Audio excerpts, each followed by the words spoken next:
क्या एक housing society में घर खरीदने के बाद आप सालों साल तक के लिए बिल्डर के गुलाम बन जाते हैं? बिल्डर जैसे चाहे वैसे ट्रीट करे घर खरीदारों को और एक मेंटेनेंस एजेंसी बनाकर सालों तक के लिए आपको एक्सप्लॉइट करे।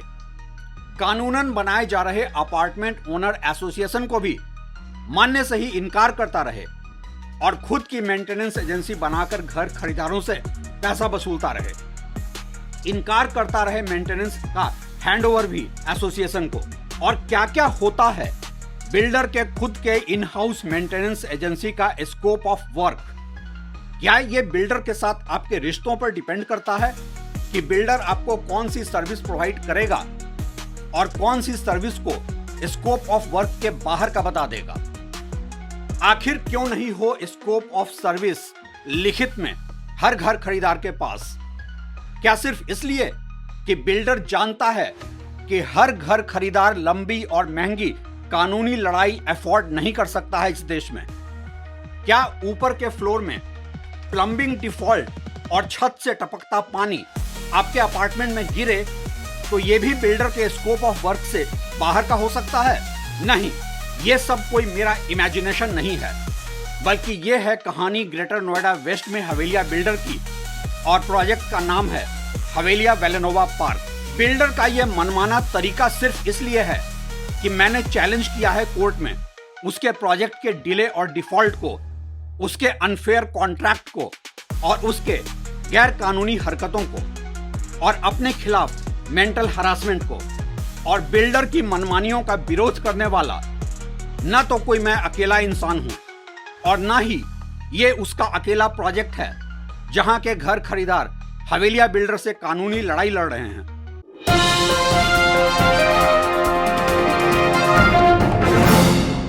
नमस्कार, आप देख रहे हैं ट्रैक टू रियलिटी और मेरा नाम है रवि सिन्हा। हवेलिया बिल्डर का 2 डिलीवर्ड प्रोजेक्ट है और दोनों ही जगह हैं कई कहानियां घर खरीदारों के शोषण की।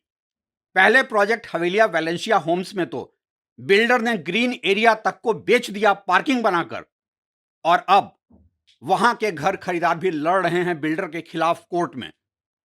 लेकिन वो कहानी आगे फिर कभी डिटेल में वहां के होम बायर्स के साथ भी करूंगा एक पॉडकास्ट जो ये बताएगा कि कैसे एक आम घर खरीदार मजबूर हो जाता है इन बिल्डरों के आगे।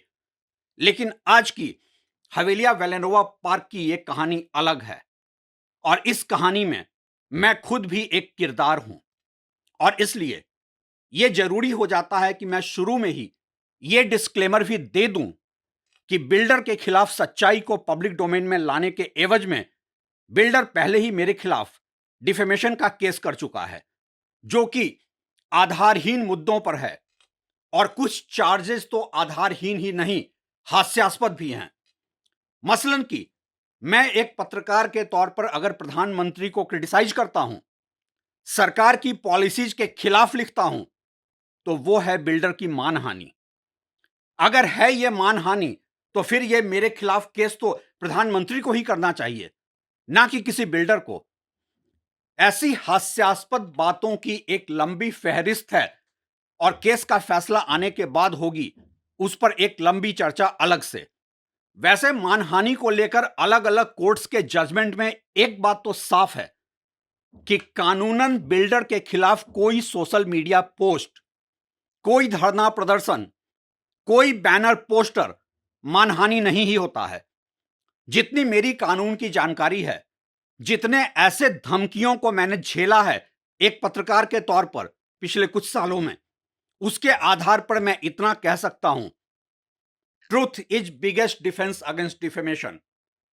सच चाहे जितना भी अनकंफर्टेबल हो, क्रूड हो, सामने वाले को नंगा करता हो, सच बोलना डिफेमेशन यानी कि मानहानि नहीं होता है किसी भी कानूनी परिभाषा में। आखिर बीएनएस का फुल फॉर्म है भारतीय न्याय संहिता, ना कि बिल्डर न्याय संहिता। अब बिल्डर बीएनएस को बिल्डर न्याय संहिता समझते हो तो कोई क्या करे। जहां तक आज की इस कहानी का संदर्भ है, तो ऐसे भी यह कहना मुश्किल है कि हवेलिया बिल्डर ने मेरे खिलाफ डिफेमेशन का केस उसके डिले और डिफॉल्ट को एक्सपोज करने के बदले में किया है, या फिर इस खुंदक में कि मैंने उसके अनफेयर कॉन्ट्रैक्ट और धमकियों के आगे झुकने से इनकार कर दिया था, गलत डॉक्यूमेंट पर साइन नहीं किया था और मामले को लेकर पहुंच गया सीधा स्टेट कंज्यूमर कमीशन के सामने।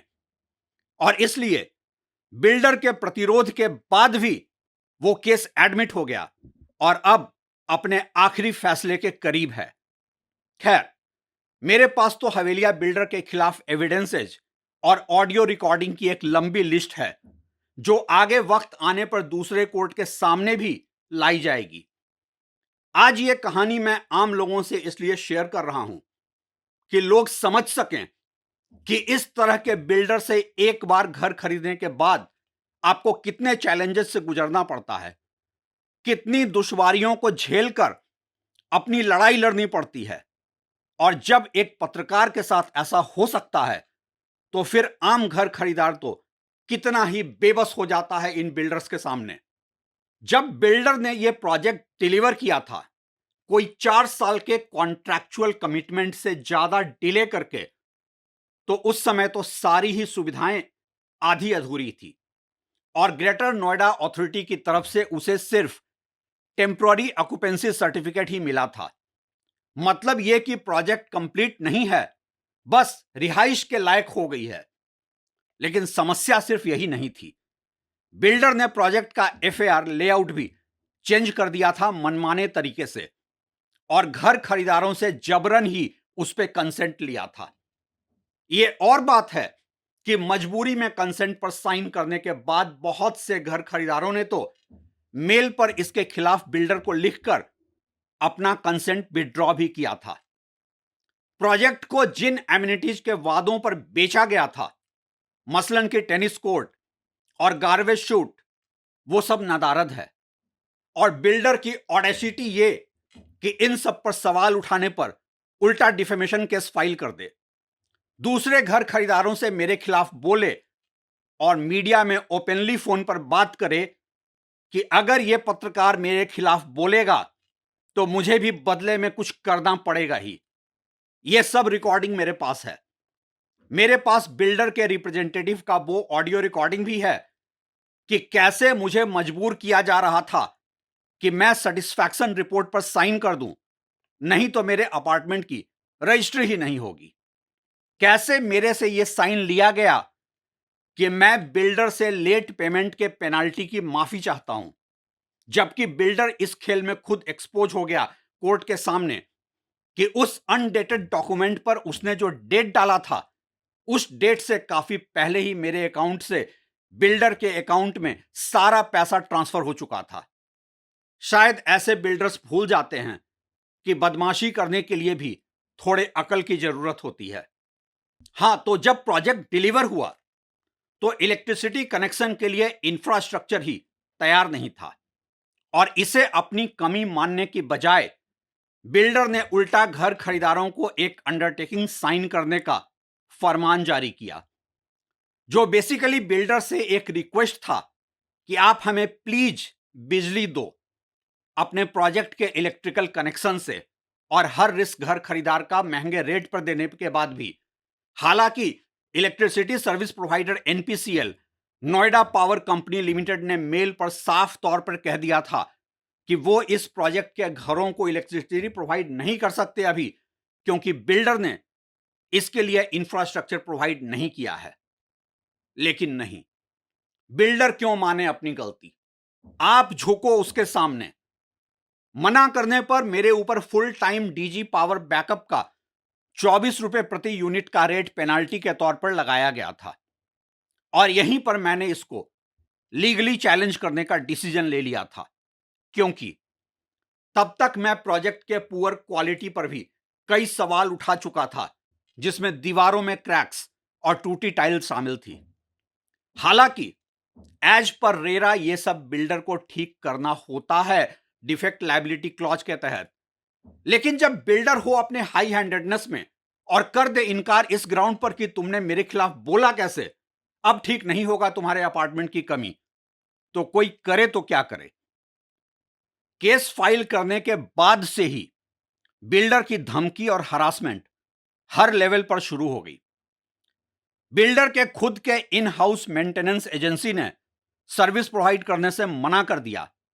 वो सब सर्विस जो आमतौर पर दूसरे अपार्टमेंट में प्रोवाइड कराई जा रही थी।